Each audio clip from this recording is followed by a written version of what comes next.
Assalamualaikum warahmatullahi wabarakatuh. Apa kabar anak-anakku semuanya? Semoga kalian dalam keadaan sehat walafiat. Ingat, patuhi pesan saya, memakai masker, mencuci tangan dengan sabun, menjauhi kerumunan, dan mengurangi mobilitas. Agar materi hari ini mudah dipahami, mari kita sama-sama baca basmalah. Bismillahirrahmanirrahim. Adapun tujuan pembelajaran kita kali ini, yang pertama, kalian diharapkan mampu mengimani nilai kelembutan pada sesama makhluk Allah Subhanahu wa taala dalam kehidupan. Yang kedua, menunjukkan sikap penghormatan terhadap ketentuan penyembelihan. Yang ketiga, menampilkan sikap kasih sayang pada sesama makhluk Allah Subhanahu wa taala, baik sesama manusia, binatang maupun tumbuhan. Yang keempat, kalian mengidentifikasi ketentuan dalam menyembelih binatang. Yang kelima, kalian mampu mendeskripsikan tata cara menyembelih binatang. Yang keenam, menerapkan tata cara menyembelih binatang.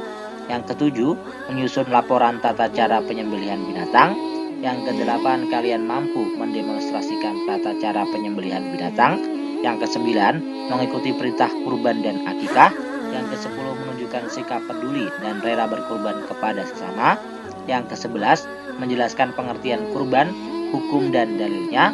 Yang ke-12, mengidentifikasi syarat-syarat binatang kurban.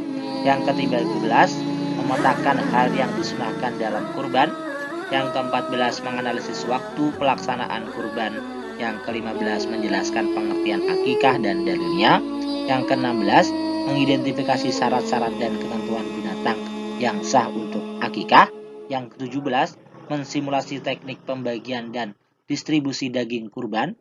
Yang terakhir, membuat skenario pelaksanaan akikah sesuai ketentuan dan budaya di masyarakat. Islam merupakan agama rahmatan lil alamin yang penuh dengan cinta damai dan kasih sayang. Islam mengajarkan cinta damai dan kasih sayang tidak hanya terhadap sesama manusia, tetapi juga kepada hewan, serta makhluk Allah Subhanahu wa taala lainnya. Hal ini dibuktikan dengan bagaimana Islam mengatur proses penyembelihan hewan. Islam telah menetapkan bahwa apabila hendak memanfaatkan daging hewan halal, harus disembelih terlebih dahulu dengan menyebut namanya. Sebagaimana hadis riwayat Shaddad bin Aus, Rasulullah SAW bersabda, "Innallaha katabal ihsana ala kulli syai'in, fa idza qataltum fa ahsinul qitlata, fa idza dabahtum fa ahsinu dabha, wal yuhidda ahadukum safratu falyurih dabihatahu." Rawahu Muslim. Yang artinya, sesungguhnya Allah Subhanahu wa taala memerintahkan agar berbuat baik terhadap segala sesuatu. Apabila kalian hendak membunuh, maka membunuhlah dengan cara yang baik. Apabila kalian hendak menyembelih, maka sembelihlah dengan cara yang baik. Hendaklah kalian menajamkan pisaunya dan senangkanlah hewan yang akan disembelih. Hadis riwayat Muslim. Pengertian menyembelih. Sembelihan dalam bahasa Arab disebut az-zakah, yang berarti baik dan suci.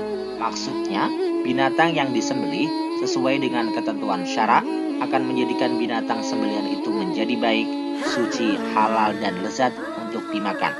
Sedangkan pengertian secara istilah adalah memutus jalan makan dan minum, pernafasan dan urat nadi pada leher binatang yang disembelih dengan pisau, pedang, atau alat lainnya yang tajam sesuai dengan ketentuan syara.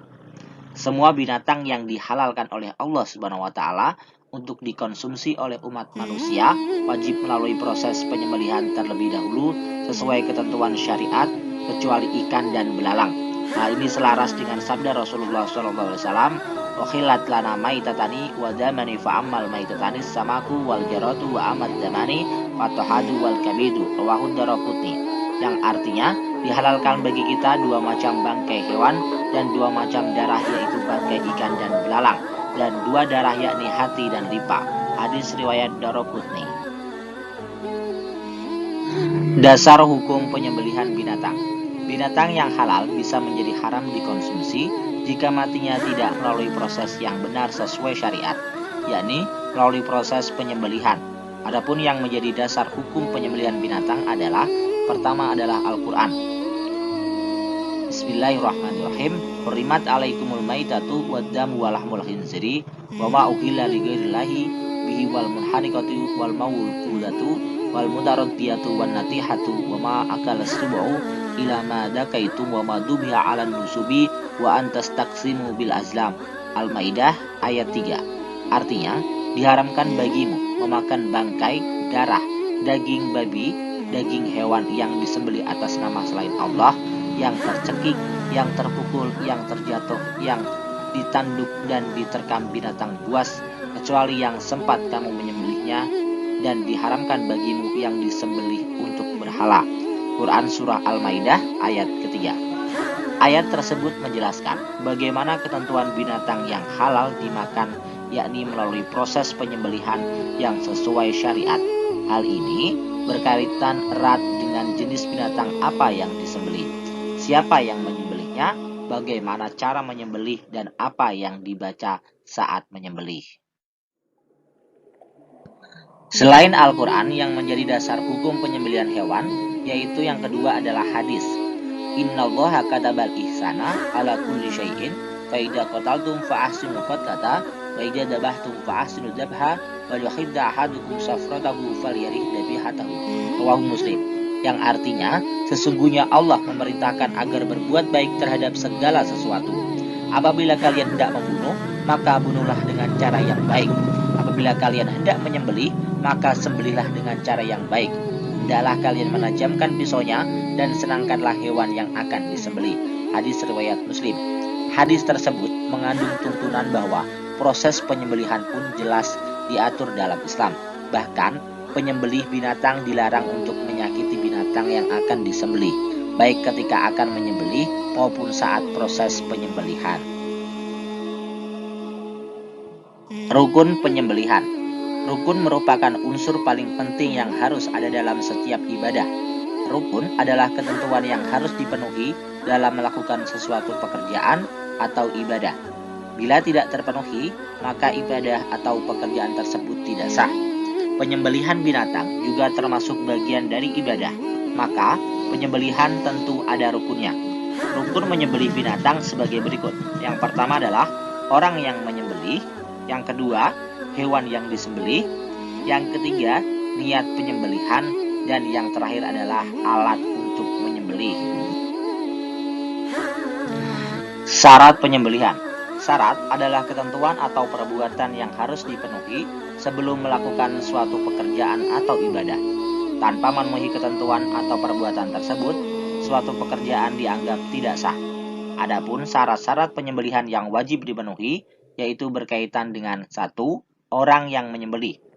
Syarat-syarat orang yang sah penyembelihannya sebagai berikut. 1 adalah orang muslim atau ahli kitab. Terkait dengan siapa sebenarnya ahli kitab, terjadi perbedaan para ulama. Namun, dari segi hasil pesembelihan ahli kitab, yaitu orang Yahudi dan Nasrani, dihukumi halal untuk dikonsumsi. Hal ini sesuai dengan firman Allah Subhanahu wa taala dalam surah Al-Maidah ayat kelima. Bismillahirrahmanirrahim. Al-yawma ukhilla lakumut thayyibatu wa ta'amul ladzina utul kitaba hilul lakum wa ta'amukum. Pada hari ini dihalalkan bagimu yang baik-baik, makanan sembelihan orang yang diberi Alkitab itu halal bagimu, dan makanan kamu halal pula bagi mereka. Al-Maidah ayat 5. Yang kedua, selain muslim, yang kedua adalah berakal sehat. Penyembelihan merupakan ibadah yang disyaratkan dan membutuhkan niat, maksud dan tujuan. Oleh karena itu, seorang penyembelih harus berakal sehat dan sadar dengan apa yang dilakukannya. Dengan kata lain, orang gila atau orang yang sedang mabuk tidak sah hasil sembelihannya. Adapun syarat sah orang yang menyembelih selain Islam, berakal, yang ketiga adalah mumayyiz. Mumayyiz adalah orang yang sudah dapat membedakan antara perkara yang baik dan buruk, sesuatu yang salah dan benar. Dengan kata lain, mumayyiz adalah seorang anak yang telah memasuki perkembangan otak dan fisik dalam tahap sempurna, namun belum dalam keadaan yang benar-benar sempurna. Dia belum sampai mengalami fase haid ataupun keluar air sperma. Oleh karena itu, penyembelihan binatang yang dilakukan oleh anak yang belum mumayyiz dinyatakan tidak sah. Bahkan menurut Syekh Ibnu Rus dalam kitab bidayatul mustahid wa nihayatul mustaqsid. Ketiga syarat tersebut ditambah dengan 2 syarat, yaitu berjenis kelamin laki-laki dan tidak menyia-nyiakan sholat. Adapun syarat penyembelihan, selain adanya orang yang menyembelih, berikutnya adalah adanya binatang yang disembelih. Binatang yang akan disembelih wajib memenuhi syarat sebagai berikut. Pertama, binatang yang akan disembelih masih dalam keadaan hidup. Binatang yang mati bukan karena disembelih berarti sudah menjadi bangkai. Adapun ciri-ciri hewan yang dianggap hidup adalah adanya hayat mustaqiroh atau bernyawa, masih adanya gerakan ekor, matanya dapat melirik, dan kakinya dapat bergerak sesudah disembelih. Yang kedua, binatang yang akan disembelih adalah binatang yang halal, baik dari segi zatnya maupun cara memperolehnya. Dalam istilah fikih disebut dengan halal lizatihi dan halal sababi. Berikutnya syarat penyembelihan tadi, pertama adalah adanya orang yang menyembelih, kemudian adanya hewan yang disembelih, dan yang ketiga adalah niat penyembelihan. Ya, niat penyembelihan yang benar ialah semata-mata ingin mengkonsumsi binatang tersebut secara halal sesuai syariat Islam. Salah satunya dengan niat menyembelih karena Allah Subhanahu wa taala dengan cara menyebut nama Allah Subhanahu wa taala saat melakukan penyembelihan binatang, sebagaimana yang tertulis dalam firman Allah Subhanahu wa taala, "Hurimat alaikumul maitatu waddam walahmul khinziri wa ma uhilla li ghairillahi bih." Al-Maidah ayat ketiga, yang artinya diharamkan bagimu memakan bangkai, darah daging babi, daging hewan yang disembelih atas nama selain Allah. Al-Maidah ayat ketiga. Dan syarat yang terakhir dari penyembelihan adalah adanya alat penyembelihan. Alat penyembelihan itu harus tajam sehingga memungkinkan untuk mengalirkan darah dan memutuskan urat leher binatang sampai tercabut nyawanya dengan tidak menyakitkan. Ijma ulama menyatakan bahwa alat penyembelihan bisa berasal dari benda yang terbuat dari logam, batu atau kaca yang semuanya mempunyai sisi yang tajam yang dapat dipergunakan untuk memotong. Alat penyembelihan yang tidak diperbolehkan adalah menggunakan tulang dan kuku ataupun alat yang bahayanya berasal dari keduanya. Larangan tersebut berdasarkan hadis Rasulullah SAW, "Ma'an harad dama wa dzukira rasulullahi alaihi faqulu laisa zina wa dzufra wa ahadisukum al-dzalika amathinu fa'admun fa'amad dzufru famudal jasasah." Rawahul Bukhari, yang artinya segala sesuatu yang mengalirkan darah dan disebut nama Allah Subhanahu wa taala ketika menyembelihnya, silakan kalian makan, asalkan yang digunakan bukanlah gigi dan kuku. Aku akan memberitahukan pada kalian mengapa hal ini dilarang. Adapun gigi, ia termasuk tulang, sedangkan kuku adalah alat penyembelihan yang dipakai penduduk Habasyah, sekarang bernama Ethiopia. Hadis riwayat Bukhari. Alhamdulillahirrabbilalamin, selesai sudah pembahasan materi kita hari ini. Adapun untuk tugas kalian, yaitu tugas kalian hari ini membuat rangkuman dari materi yang kita sudah bahas pada hari ini.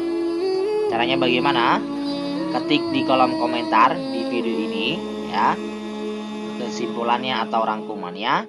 Kemudian jangan lupa cantumkan nama, kelas, dan nama sekolah kalian ya.